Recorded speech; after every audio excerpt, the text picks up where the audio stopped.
Welcome to Think Big with Dan and Qasim. Join hosts Dan Melnick and Qasim Masood as they explore big ideas, limitless possibilities, and engage with visionaries, entrepreneurs, and thought leaders who dare to dream big, get inspired, motivated, and find practical tips for personal growth. Think big, dream bigger, and ignite your potential. Welcome to the Think Big with Dan and Qasim. Today, our guest is Jeremy. Jeremy, how are you doing today? I'm doing great. How about yourself? Awesome. I'm doing good. Thank you. So, Jeremy, let us know where you live and what you do. Yeah, so I live just south of Los Angeles, California. It's sunny weather all year round, and I am the founder of PrefixOps. We're a service-based agency helping companies, mainly startups and small businesses, with fractional operations management and chief of staff services. Awesome. That's great. So, can you tell us a little bit about your inspiration? Why you started this business and why the things are going on? It came up as more of a self-preservation thing, more so than like this aha moment or this, I got this huge problem that I see. So in 2024, I was working for a startup in the Bay Area doing operations management. I was the general manager for the company as the CEO's number two. Unfortunately, he had things where he was actually going to move out to Germany and shutting down the company. We had a long conversation as to should he hand it off to me, and ultimately he didn't want to put a massive burden on me, which at the time it sucked, but I understood completely because again, it was something super personal and very candid that he and I spoke a lot about. And so I dove headfirst into the horrendous job market that I had been seeing on LinkedIn. I thought, that's fine, everyone completes everything on social media. 6 months go by, over 2,000 applications I filled out. The only job offer I had received was for a director of operations role on site in San Francisco for $50,000 a year salary. And in California, in most places in the country, that's not a great salary, but I mean, in San Francisco alone, I probably wouldn't even qualify for a studio apartment, even if I had multiple roommates in the studio.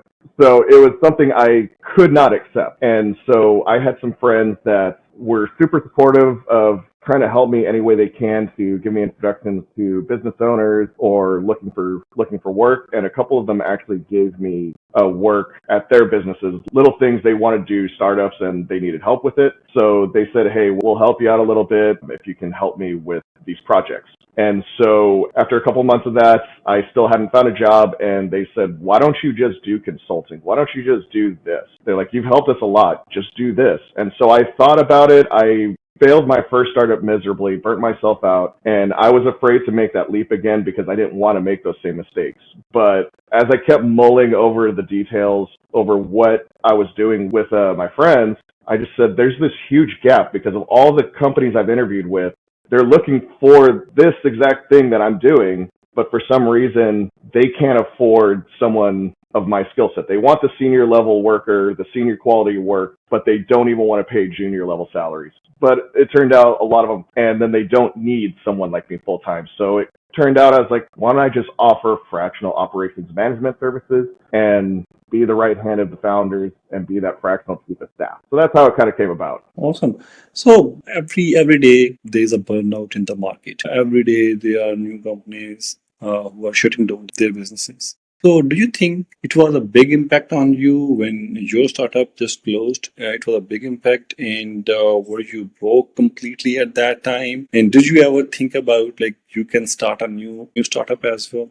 So for me, it was always just kind of like, I'm always going to fall down. It's a matter of, I have two options. I can get back up and fight again, or I can just let it consume me. After my first failed startup, I spent a few months letting it consume me, and I just had this negative thought on myself. So ever since then, I've had this mindset, I can keep going. No matter what happens, just go after it, go do it. There's always going to be someone there to pick me up, someone to help me. I have a great support system that's always going to do that. And so I've seen that a lot with other founders as well, is the ones that survive and thrive are the ones with this great support system around them. Makes sense. In fact, our podcast do have one encouragement factor as well. Like we try to encourage other entrepreneurs so that they do not burn out. So, well, I think this is a great example. If you are focused and you are ambitious to your work, you can at least, at the end, you can achieve something good. Awesome. So talk about a little bit about how you are running your business at this point. So every business needs marketing, either it is offline or online marketing. So how you are marketing your business? You are just relying on digital marketing, or you are relying on offline marketing? Yeah, so it first started off as me getting referrals from friends and people I know, just going off on my own social media, just seeing people asking for help. So my first non-friend in my circle that became a client of mine was a local mixed martial arts gym who I actually have known this guy for several years. But one day he just posted online like, hey, I need help. Like something's wrong with my website. Like I need someone to help me figure it out. And so I'm not a programmer at all, but I know enough to be dangerous to at least identify issues. And so I just sent him a text. I was like, hey, saw your post on Facebook. What's going on? Let me see if I can help you. And I didn't go into it thinking like, I'm not trying to get paid off this at all. Like, this guy's a great person. I want to help him. And I was able to resolve the issue. It turned out to be something very simple, thankfully. And then later that week, he and I sat down. I was like, hey, this is something I do. Is this something you'd be interested in? And he's been my client since, and we've actually helped his gym grow consistently, and we still have a lot more work to do.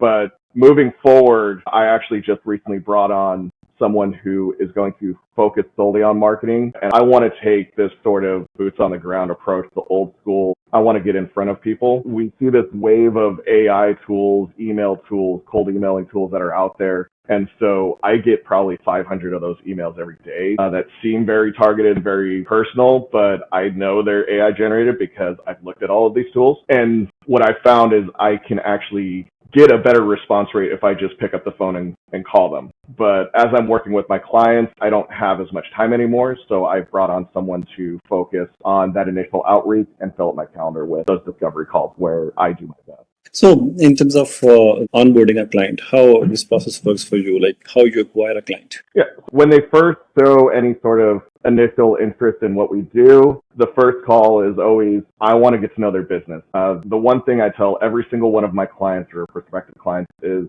I'm not an operations manager. I'm not a chief of staff. I'm not this. I'm not your employee. I tell them, I want to get to know you because if we're going to work together, I am an extension of you. Anyone that works underneath me who's going to be working on this stuff, we are an extension of the founders. In the world of startup, it's pure chaos. So this hierarchy needs to go away. It's about getting things done. And so the first call is always just getting to know, deep diving into their business. And I tell them the first few weeks, it's mostly going to be that because I want to know everything about them, everything about what they want to accomplish. So that way I can help build this sort of strategy and operational systems that they need to succeed. Do you have any eligibility criteria whenever you are onboarding a client? Typically, no. Who I try to target the most are early stage startups around the seed round, maybe a pre-seed friends and family round type of company, because it's typically you have the founders and maybe a couple of product managers or engineers working on what they have. And so it's all the founders doing all the paperwork around setting up their accounting, setting up all this stuff with the Secretary of State to make sure they can file taxes, all those different things. And the vast majority of us don't know all the things we're supposed to do. One of the biggest mistakes I made with my first startup was I didn't realize as a founder being self-employed, I had to file taxes, personal taxes quarterly. I didn't know until I got this nasty letter from the IRS. I learned the hard way. And so it's little things like that where, again, I become an extension of my clients and tell them, like, these are the things I can handle for you so you can focus on building your product, building your business. And so I don't have that necessary criteria. I'm industry agnostic because all the stuff I do is it can cross into different organizations, different industries, but my sweet spot is early stage tech startup. Makes sense. Makes sense. So, in terms of differentiators, by the way, I got one of your differentiator. Like you are more like a growth partner of your clients. You work with them and try to understand their pain. So, other than this thing, what are your differentiators? Because I believe there must be a lot other competitors as well in the market. There's similar competitors to me, but at the same time, there aren't. It's sort of a weird area. When you think of fractional employees, the first thing, and it's the number one question I get from everyone I speak to is, so you're like a fractional COO? I'm like, yes and no. I give you the strategy portion that a fractional COO will give you, but a fractional executive is not going to go in the weeds with you. I go into the trenches. So it's literally like I have this mindset of getting things done. It's about the goal, about the growth. So it's the same thing I told when I interviewed for my job with Torque Distribution. I went there and he asked me, are there certain things that you won't do in a job? And I said, no, if you tell me to go get coffee, I'm going to go get coffee. There's nothing beneath me. And when you have these fractional executives where you're paying thousands of dollars a month, tens of thousands of dollars a month for their expertise, you don't want them to waste their time in the weeds. But you also need someone in the weeds with you, which is where I come in. Our other competitors mainly focus on either HR systems or they're sort of like this brokerage middleman of, hey, we'll help you find those fractional workers, but we don't know how good they are. You'll have to vet them yourself. For us, it's a matter of, hey, we'll go in the trenches with you. We're going to learn everything about you, and you pay one fee and you get access to everyone on my team. So I'm building a team where it's sort of like I joke around saying I'm building the perfect employee that everyone's looking for with a team of people. So I'm building people that have social media skills. I have people that have marketing skills, automation skills, all the different things that people want. And that's where I feel is going to be a big differentiator in the near future when I can have all those people in place.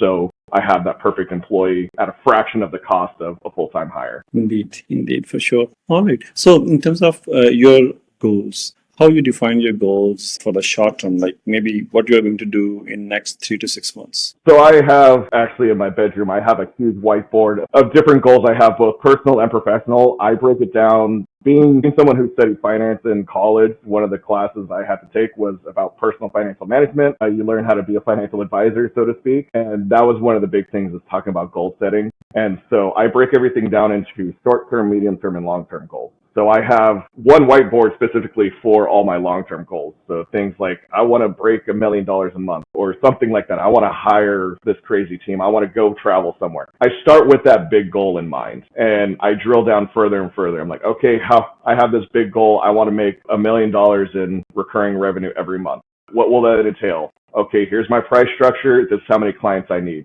Okay, that's a determined goal. That becomes another goal. I need X amount of clients. I keep drilling down further and further, so it becomes even micro goals for the day.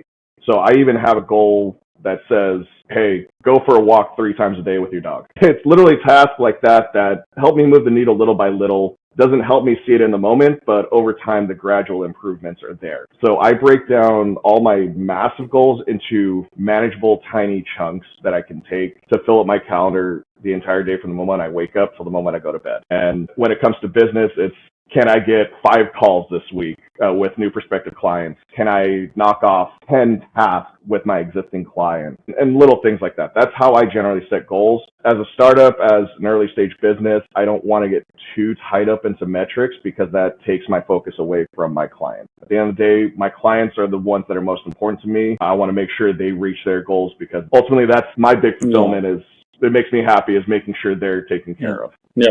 So do you do the referral partnerships as well with other companies? Yes. So I do have referral programs that I'm starting to formalize more and more. I've gone out and just told my clients like, hey, here's the deal. If you refer my clients, you get X, Y, Z. That's been a bit more of an informal process. But now that I actually have help with more things, I'm starting to formalize more of those agreements as well as helping me formalize partnership agreements with. My hope is to one day get in close partnership with a couple of venture capital firms because that would be obviously an endless revenue stream for me if I can work with them, but it's this multi-edged sword of helping everyone in a win-win-win scenario. Yeah, makes sense. So in terms of challenges, let's talk about a little bit about the challenges again. Every business owner faces challenges. Like, I think I have never met any business owner who has never met the challenges. So in terms of challenges, what is the biggest challenge that you have faced ever when you started this business, after starting the business, obviously, your current company? So, and how you were able to cope up with that challenge? So first off, yeah, I'm in complete agreement with you. I haven't met any founder, any business owner who hasn't faced hard challenges, really tough challenges. The ones that say they've skated by easily are lying, mainly for the social media clout, saying like, I did this overnight and I did this without any problems, like you can too, to sell a course or something. Everyone I've talked to is like, you're going to face some hard times. More often than not, the successful tech founders have failed 2 or 3 startups themselves already. So I kind of take that as a badge of honor that I've already got one. So a big challenge for me that when I started PrefixOps was, number one, getting over my own mental struggles of, can I do this again? I made so many bad mistakes with my first startup that thankfully my previous co-founder and I are still on relatively good terms. But there were a lot of things where, looking back, I made huge mistakes. I didn't ask for help in time, and I was afraid to jump into that again. I was afraid to say, I can do this. I know everything again. I didn't want to build that big ego. I was arrogant when I jumped into my first startup, and I was afraid that was going to happen again over time. So number one, I was afraid of that. That was a big challenge that I spoke to a friend of mine who is a therapist to work through some of that. I've been working with therapists for several years now on a lot of personal matters, and it's helped me get past all of this. As well as I train Brazilian Jiu-Jitsu with a room full of guys who are extremely successful in their world. And they were also people to say, like, you got this, like, don't worry about it. They're cheering me on every step of the way. The moment I told them, like, hey, I'm thinking about doing this, they said, go for it. What do you need? And again, it's the support system that helped me jump into it. The other thing was, I'm not naturally a salesperson. This is something I've had to learn. The cold outreach I'm anxiety ridden with it. So every time I sit there and say, I got to call someone or even send an email to someone I don't know, I'm sitting here just sweating bullets. And so I use, again, my goal setting techniques of, hey, I need to talk to 5 people this week or reach out to 10 people this week. I tell myself, as well as the people in jiu-jitsu that I sort of mentor and help with, is just try something that challenges you every single day. And so that's how I look at it to overcome that sort of sales struggle. And 5-6 years ago, I would not be on podcasts, let alone speaking very well to people. And today it's because I've constantly challenged myself with those little things that I can have these conversations where it's not just conversation killers every step of the way. That's good. Yeah, that's great. Awesome. So, Jeremy, our audience is, again, the entrepreneurs and the ones who are planning to start a business and be their own boss.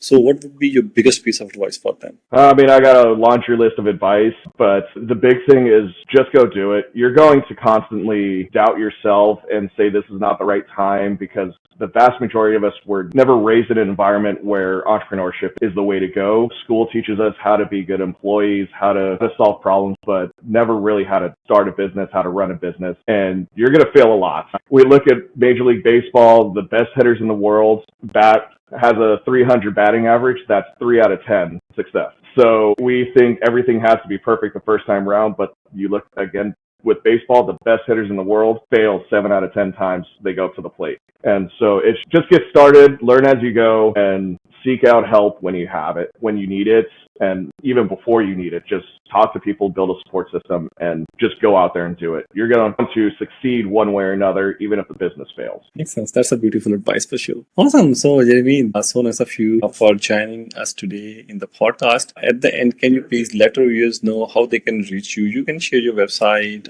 social media handles, whatever you want to share. Well, again, thank you for having me. This is something that's great to even just, your guys' podcast helps large and small voices get a voice out there, which is something I truly appreciate. People can reach out to me. They can go on our website, PrefixOps.com. They can find me on LinkedIn. My name is Jeremy Haas, Hass. I'm also on Instagram, jhaas_CEO, and on TikTok, I'm starting to push out more social media content for those budding entrepreneurs. My handle for that is Day by Day Growth. That's great. So nice of you. Well, Jeremy, so nice of you. Thank you. And we will stay in touch. Have a good day. Thank you as well.